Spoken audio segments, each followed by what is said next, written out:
सुतं देवं कंसचाणूरमर्दनं देवकी परमानन्दं कृष्णं वन्दे जगद्गुरुं मूकं करोति वाचालं पङ्गुं लङ्घयते गिरिं यत्कृपातमहं वन्दे परमानन्दमाधवं कृष्णाय वासुदेवाय हरये परमात्मने प्रणतक्लेशनाशाय गोविन्दाय नमो नमः। श्रीकृष्ण परमात्मने नमः। इदानीं राजविद्या राजगुब्जो नाम नवमोऽध्यायं समाप्तं। तत्पर्यन्तं दशमोऽध्यायः विभूतियोगो नाम विश्वरूपयोगो नाम इति आरभ्यते। भगवत्कृपाया यदि सम्पूर्णं कुर्वन्ति तादृशं सर्वे भगवत्कृपा एव। तस्य किञ्चित् आश्चर्यमेव। इदानीं तत्पर्यन्तं भगवत् अनेक विघ्नाश्रयम् अपि सर्वे करवाणी द्वारेण ऑनलाइन द्वारेण मुमुक्षुः सर्वे सन्ति, परन्तु अहम् अल्पज्ञः एव। अहं तु सर्वज्ञः नास्ति। तादृशं यदा वक्तम् अहं वक्तव्यम् इति आह। दशमोऽध्यायः 10வது இது சம்பூர்ண 9வது வரைக்கும் முடிச்சு 10வது நம்ம இன்னைக்கு ஸ்டார்ட் பண்ணுறோம். இது வரைக்கும் பகவானுடைய அனுகிரகத்தினால இதை இவ்வளவு அழகாக பூர்த்தியாக இருக்கு. இதில் என்ன ஒரு பெரிய ஆச்சரியம்னா, நம்ம விக்னம் எவ்வளோ வந்துட்டு எவ்வளோ நாள் கிளாஸ்லாம் எடுக்க முடியாமல் போயிடுது. சில நேரம் வந்து எனக்கு பிஸியாக இருக்கும், இல்லை சில நேரம் உங்களுக்கு பிஸியாக இருக்கும். அதில் தூரவாணி துவாரேன கரவாணி துவாரேன ஆன்லைன் துவாரேன ஏதோ நம்மளால் முடிஞ்ச அளவுக்கு யதாசக்தி நம்மளுக்கு புரிஞ்ச அளவுக்கோ உங்களுக்கு புரிஞ்ச அளவுக்கோ. அகம் அல்பக்னியாக நமக்கு அந்த அளவுக்குலாம் அறிவில்லை.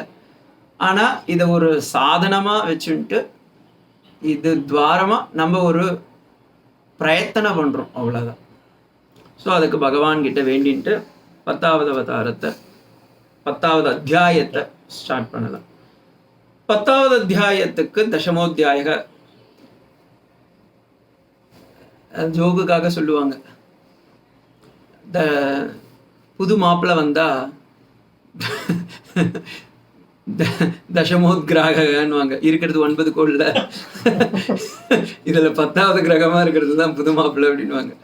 அதே மாதிரி பகவத்கீதையில் இந்த 10வது அத்தியாயன்றது ஒரு பெரிய அத்தியாயம். ஏன்னா இதுக்கு உண்மையான பெயர் என்னன்னா திருப்புகழ்னு பேர். விபூதி அப்படின்னா உடனே சுவாமி இது வந்து அப்போ சைவமா அப்படின்னு கேட்டுறாரு. இதுக்கு பேரு, இந்த அத்தியாயத்துக்கு பேரு விபூதி யோகோ நாம தசமோத்தியாய அப்படின்னு. திருப்புகழ், பகவானுடைய புகழ். திரு என்றால் பெருமாள், திருமகளை மணமகனாக கொண்டவர். அந்த பெருமாளுடைய அவதாரங்களுடைய சிறப்பு அநேகமா எவ்வளவு உயர்ந்தது அப்படின்னு சொல்லி அவரே தன் வாயால சொல்றார். நான் எப்படிலாம் இருக்கிறேன்னு. அப்படியாப்பட்ட அந்த ஆச்சரியமான ஒரு அனுபவத்தை கண்ணனம்பிரான் அர்ஜுனனுக்கு ஒரு வியாஜனமா வச்சுட்டு, எப்படி வந்து ஒரு கண்ணுக்குட்டியை வச்சுட்டாதான் பசுமாடு பால் கொடுக்குமோ, ஆனா அந்த பாலை கண்ணுக்குட்டியை காமிச்சு நம்ம பெட் காஃபிக்கும் டீக்கும் யூஸ் பண்ணிக்கிறோம். அதே போல இந்த விபூதி யோகம்ன்றது ஒரு லீலா தியானம். தியானம் பல வகை. ரூப தியானம், சகுண பிரம்ம விஷய மானச வியாபாரம் தியானம். இந்த உபாசனையிலேயே பார்த்தீங்கன்னா நிர்குண உபாசனை, சகுண உபாசனை, சகுண சாகார உபாசனை அப்படின்னு ஏகப்பட்டது இருக்கு. அதுல லீலா உபாசனை அப்படின்னு எதுலெல்லாம் பகவான் இருக்கா. இப்ப கண்ணனுடைய பாகவதம் கேட்கிறோம், நாராயணியம் கேட்கிறோம், விஷ்ணு புராணம் கேட்குறோம் அப்படின்னா என்ன அர்த்தம்? அவனுடைய லீலையில் நம்ம இறங்கிடுறோம். அது தாய்மார்கள்லாம் பார்த்தீங்கன்னா இந்த சீரியல் பார்த்தே அவங்கெல்லாம் லீலா தியானம் தான் பண்ணுறோம். அந்த லீலையை பார்த்து அப்படியே ஐயோ அவளுக்கு என்ன ஆயிடுமோ அப்படின்னு சொல்லி அழுவா பாருங்க. அதே மாதிரி நம்மளும் பக்தர்கள்லாம் வந்து அந்த பகவானுடைய அனுபூதியை, அந்த லீலையை அனுபவிக்கும் போது நமக்கே தெரியாம கண்ணில் வந்து புலங்காங்கிதம் வந்துடும், ரோமார்ஷனம் ஏற்படுத்தும், அப்படியே மெய்மறந்து இருக்கும். அதே போல இந்த 10வது அத்தியாயத்துல பகவான் என்ன பண்றார், அப்படியே ஈஸ்வரனுடைய புழு ஸ்வரூபம் எப்படி இருக்கு, ஸ்வரூப ரூப குண விபவைஸ்வர்யம் அப்படியே எடுக்கிறார். ராமானுஜர் கட்டும்போது கத்தியத்துல அதே தான் சொல்றார், அதே வார்த்தையை அப்படியே யூஸ் பண்றார். இந்த 10வது அத்தியாயத்துக்கு நீங்க ஒரு கரெக்டான டெஃபனிஷன் கொடுக்கணும்னா ஸ்ரீமத் ராமானுஜ சுவாமிகளுடைய கத்தியத்திரயத்தை பார்க்கணும். ஸ்வரூப ரூப குண விபவைஸ்வர்ய லீலாத்யனவதிகாதிஷய அசங்கேய கல்யாண குணகணகணாம் நித்தியவனாலயாம் பத்ம நிரவத்யாம் தேவதேவீம் நித்தியமகிஷீம் அப்படின்னு அப்படியே அகில ஜெகன் மாத்திரம் அஸ்மன் மாத்திரம் சரணமகம் பிரபத்தியே அப்படின்னு ஃபுல்லாக அப்படியே கத்தியத்தில் சரணாகதி கத்தியத்தில் முதல் இது. அதே போல இந்த 10வது அத்தியாயத்தில் போய் பார்த்தீங்கன்னா அர்ஜுனன் பகவானை எப்படிலாம் அனுபவிச்சான்னு அவன் சொல்லலை, அவன் வாய மூடின்ட்டான். பகவானே தன்னை காட்டுறாரு, ஆனா அவர் வாயை திறக்கல. ஆனா அவர் சொன்னதாக, அவர் தன்னை காட்டினதாக யார் சொல்றனா, திருதராஷ்டன் அனுபவிச்சுட்டு இருக்கான். யார் மூலமா? சஞ்சயன் மூலமாக. அப்படி வந்ததுதான் இந்த 10வது அத்தியாயம். இதுல 1வது ஸ்லோகத்துல இருந்து 3வது ஸ்லோகம் இருக்கும். முதல்ல நம்ம எப்பவுமே வந்து சினாப்சிஸ்னு ஒண்ணு சொல்லிடுவோம்ல, இன்னைக்கு அந்த சினாப்சிஸ் எடுத்துக்கலாம். 1வது ஸ்லோகத்துல இருந்து 3வது ஸ்லோகம் வரைக்கும் இந்த மொத்த அத்தியாயமே பார்த்தீங்கன்னா 5 டாபிக்ல பிரிச்சிடலாம். பஞ்சம் தான், அப்படியே நமக்கு இருக்கிறது 5 விரல் தானே, அதே மாதிரி 5ஆ பிரிச்சிடலாம். 1 to 3 சப்ஜெக்ட் மேட்டர், ஈஸ்வரனுடைய ஞானம், எவ்வளவு காருண்யமானவர் பகவான் அப்படின்றது ஈஸ்வர ஞானம். 1 to 3. 4 to 11 ஈஸ்வர ஏவ சர்வபூத அனுஷ்டான காரணம், இறைவன் ஒருவனே அனைத்திற்கும் காரணமாக இருக்கின்றான். 11 4 11 வரைக்கும் அதுக்குள்ளார ஒரு சப் டாபிக் போட்டுக்கோங்க. 4 5 internal vision, 6 11 external vision. Internal விஷன்னா அந்தர்யாமியா நமக்குள்ளார எப்படி பகவான் அனுபவிக்க முடியும். 6 11 அதே பகவான வெளி உலகத்திலையும் நம்ம பார்க்க முடியும். ஏன்னா ஜீவன், ஜெகத்து, ஈஸ்வரன், இந்த 3த்துக்கு தானே பேதம் எப்பவுமே நமக்கு இருக்கிறது. எந்த தர்சனத்தை பார்த்தீங்கன்னாலும் அத்வைதமாகட்டும், விசிஷ்டாத்வைதமாகட்டும், துவைதாத்வைதமாகட்டும், பேதாபேதமாகட்டும், எதில் இருந்தாலும் இந்த 3 தான் பெரிய ப்ராப்ளம். இந்த 3 தான் ப்ராப்ளமே. என்ன? 1 ஜீவன், 2வது ஜெகத்து, 3வது ஈஸ்வரன். இந்த 3த்துக்கும் பேதம் இருக்கா இல்லையா, இந்த திரிபூட்டி ரகசியங்களை பத்தி தெரிஞ்சுக்கிறது தான் பெரிய தர்ஷனம், பிலாசபி அப்படின்னுவாங்க. அதுல முதல்ல பார்க்கறது ஈஸ்வர ஞானம், 2வது பார்க்கறது ஈஸ்வரன் எதற்கெல்லாம் காரணமாக இருக்கின்றான்னு. அதுல 4 to 5 உள்ள ஜீவனுக்கு எப்படி காரணமாக இருக்கின்றான், 6 to 11 ஜெகத்துக்கு எப்படி காரணமாக இருக்கின்றான் அப்படின்னு. அடுத்தது 12 to 18 இப்ப பகவான் அவருடைய விஸ்வரூபத்தை காமிக்கிறார். அப்படியே 3D 4D 10D போயிட்டார் அவர். அர்ஜுனனால எக்ஸ்பிளைன் பண்ண முடியல எப்படி இருக்கான் பகவான். அநேக வக்திரணயனம், அநேக அத்புத தர்ஷனம், அநேக திவ்யமாலாம் பரதரம், திவ்ய கந்தானுலேபனம், அப்படியே ஆச்சரியமா இருக்கான் பகவான். ஏன்னா இவ்வளோ நாள் வந்து அர்ஜுனன் வந்து நினச்சிட்டு இருந்தான், சரி 4 கையோடு இருக்கான், ஏதாவது எக்ஸ்ட்ரா பிட்டிங்ல இந்த குழந்தைங்களாம் பிறக்கும்போது சில குழந்தைங்களுக்கு 6வது விரல் இருக்கும்ல, அது மாதிரி கிருஷ்ணனுக்கு 2 விரல் 2 கை எக்ஸ்ட்ரா போயிடுத்து. ஏன்னா தம் அத்புதம் பாலகம் சதுர்புஜம்னு பாகவதத்துல சொல்லியிருக்கு. அப்ப 4 கையோட தான் கண்ணன் இருந்திருக்கான். ஸோ 4 கையோடையே இருந்திருக்கிறதுனால அர்ஜுன் என்ன நினைச்சுட்டா, இவனுக்கு ஏதாவது பிசிக்கலி எக்ஸ்ட்ராடினரி சேலஞ்சஸ் இருக்கு போல இருக்கு அப்படின்னு நினைச்சிட்டு விட்டுட்டான். ஆனா இப்படி திடீர்னு இப்படி ஒரு பெரிய மேக்னானிமிட்டியான ஒரு ஃபிகர் ஆகி அவர் அப்படியே விஸ்வரூப தரிசனத்தை காமிக்கும் போது அர்ஜுனனால தாங்க முடியல. அப்ப பகவான் அப்படியே குளோரிஃபை பண்றான். அது எக்ஸ்பிளனேஷன் பண்றாங்க, எப்படி அர்ஜுனன் பகவானை குளோரிஃபிகேஷன் ஸ்துதி பண்றான் அப்படின்றத 12 18 வரைக்கும் பார்க்கணும். 19 38 வரைக்கும் பகவானுடைய விபூதினா திருப்புகழ், அவருடைய மொத்த புகழையும் அந்த இடத்துல பார்க்கலாம். அதுல சப்ஹெட்டிங்கா பார்த்தீங்கன்னா பகவான் தான் எல்லாருக்கும் அந்தர்யாமியா இருக்கான். சர்வம் கல்விதம் பிரம்மன்ற சாந்தோக்கிய உபனிஷத்தோடைய சாரமா இருக்கிறது தான் இந்த 10வது அத்தியாயம். அதுல 19 38 வரைக்கும் இதுதான். எல்லா இடத்திலும் நான் தான்பா இருக்கேன் அப்படின்றார். அதை நம்மளுடைய பெட்டி நாலேஜ்க்காக நம்ம அதை 3 பிரிச்சுடணும். நிர்குண விபூதியா இருக்கான், சகுண விபூதியா இருக்கான், and I am the best among the best அப்படின்றான். ஓகேங்களா? 39 42 வரைக்கும் பகவானே தன்னை திருவாய் மலர்ந்து சொல்கின்றார். ஏ அர்ஜுனா, நீ இப்ப பாக்குறியே இதெல்லாம் 0.0000000.1 பா. நான் உனக்கு சும்மா ஒரு திவலை காமிச்சேன். ஆனா என்னுடைய முழு விபூதியை யாராலையும் அனுபவிக்க முடியாது, யாராலையும் சொல்ல முடியாது. இருந்தாலும் நீ என் ஃப்ரெண்டுன்றதுனால உனக்கு சும்மா கொஞ்சம் அப்படி எக்ஸலன்ஸா காமிச்சேன் அப்படின்னு சொல்லி, I am the glory of in all excellence அப்படின்னு சொல்லி அதை அப்படியே இது பண்றார்.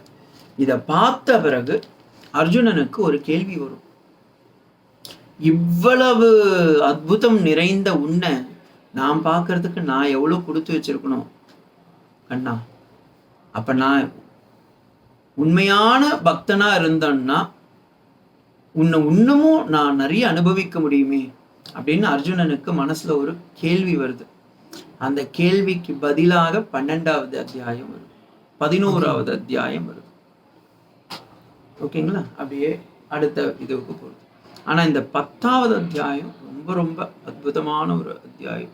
1 to 3 ஜீவன் ஈஸ்வரனுடைய ஞானம் என்ன, அதுல முதல் இது பகவானுடைய வார்த்தை, அடுத்தது 2வது ஸ்லோகம் ஈஸ்வரனுடைய காரணம் என்ன, ஏன் ஈஸ்வரனை பத்தி தெரிஞ்சுக்கணும் அப்படின்னு, 3வது ஈஸ்வர காரணஸ்ய பலம், ஈஸ்வரனை தெரிந்து கொள்வதால் நமக்கு அடையக்கூடிய நன்மை என்னன்னு.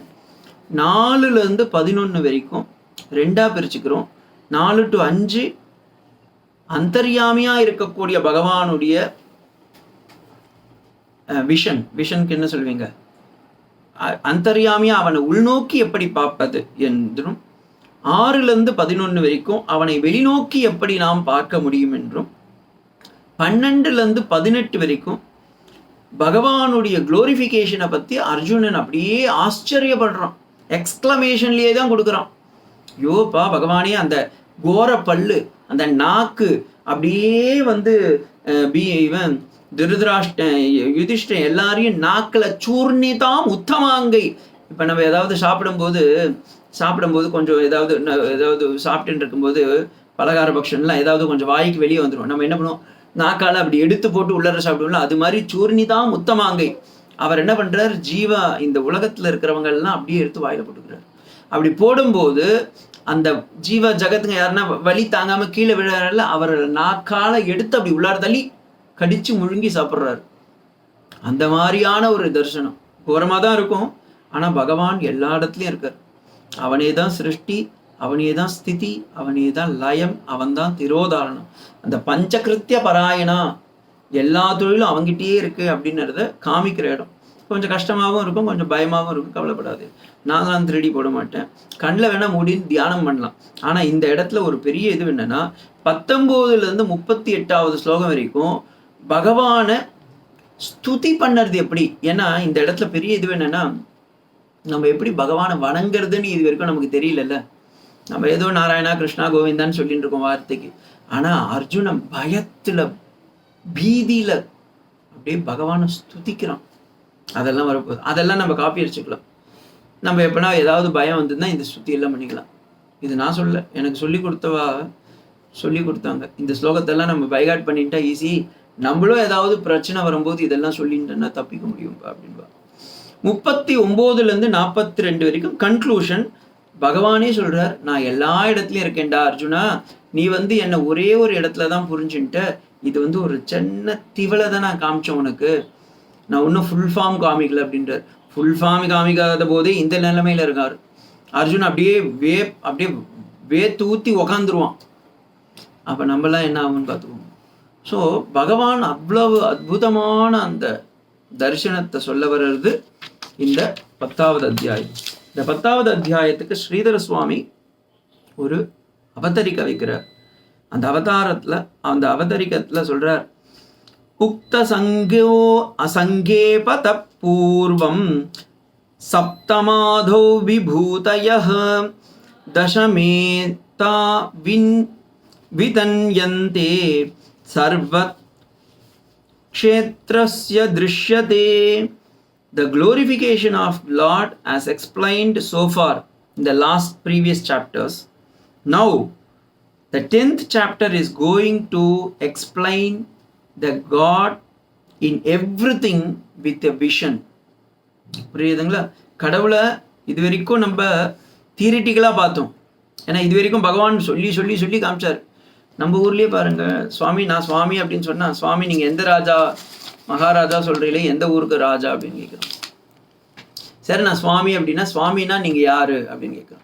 நம்ம ஏதாவது ஒரு 1000 ரூபா கொடுங்க உங்களுக்கு குங்குமம் கொடுக்குறேன்னு சொன்னால், அப்போ அவர் கையிலேருந்து வெறும் கையிலேருந்து, ஏன் நம்ம ஊர்லலாம் மேஜிக் காமிச்சாதானே பயப்படுவா. சாமியாருக்கு பயப்படுறாங்களோ இல்லையே, மேஜிக்கு பயப்படுவா, அவன் சாபம் விட்டுருவான் அப்படின்னு. அதே மாதிரி கண்ணன் எவ்வளோ தொலைவு அர்ஜுனனை ஃப்ரெண்டாக பாசிஃபை பண்ண பார்க்குறாரு. ஆனால் அவன் என்ன சொல்கிறான், நீ மேஜிக் காமி, அப்போ தான் நான் புரிஞ்சுக்கிறேன்றான். அப்போ 10th சாப்டரில் அவர் என்ன பண்ணிடுறாரு, நான் மேஜிக்கும் காமிக்கிறேன்பா அப்படின்றார். அப்போ மேஜிக் காமிச்சவொன்னே தான் சொல்கிறான், ஓகே பகவானே. அதை அவன் தாங்குகிற சக்தி கிடையாது. அதனால தான் ஆக்சுவலி பகவான் don't want to show to us. நீங்கள் நினச்சி பாருங்க, இப்போ திடீர்னு காளி நிற்கிறான்னா நீங்கள் என்ன பண்ணுவீங்க? எழுந்து ஓடு போயிரு எல்லாரும், ஐயோ போதும் சாமின்னு. காலபைரவர் நிற்கிறாருன்னா என்ன பண்ணுவீங்க? அதே மாதிரி இங்கே பெருமாள் என்ன பண்ணுறாரு, நானே காலம் அப்படின்னு காமிக்க போகிறார். அந்த பயத்தில் அவன் பேதலில் அப்படியே பித்து பிடிச்ச மாதிரி கொட்டி தீக போகிறான். 11வது சாப்டர்லையும் பார்ப்பீங்க. அது கடைசியில் ஒரே ஒரு கேள்வி கேட்பான், நீ யார்டா? என் கூட இவ்வளோ நாள் விளையாடிட்டு இருந்தேன்னு நினச்சேன், பார்த்தா இப்படிலாம் நிற்கிறியே, ஏதோ 4 கையோடு இருக்குன்னு நினச்சா இப்படி பயம்படுத்துறியே, நீ யாருன்னு கேட்க போகிறான். அதுக்கு கண்ணன் நம்புறான்னு சொல்கிற பதில் தான் கோரமானது. அவன் என்ன சொல்லணும், என் பேர் வசுதேவனுடைய பையன் சொல்லணும், இல்லை தேவகியோடைய பையன் சொல்லலாம், இல்லை நந்தகோபனுடைய பையன் சொல்லியிருக்கலாம், இல்லை கம்சனை சாவரிச்சவன் சொல்லியிருக்கலாம், இல்லை கோகுலத்தில் பிறந்தவன் சொல்லியிருக்கலாம். நான் காலன்னு சொன்னேன். காலோஸ்மி லோகே க்ஷயகிருத் பிரவர்த்தகன்றான். நான் காலண்டா அப்படின்றான்.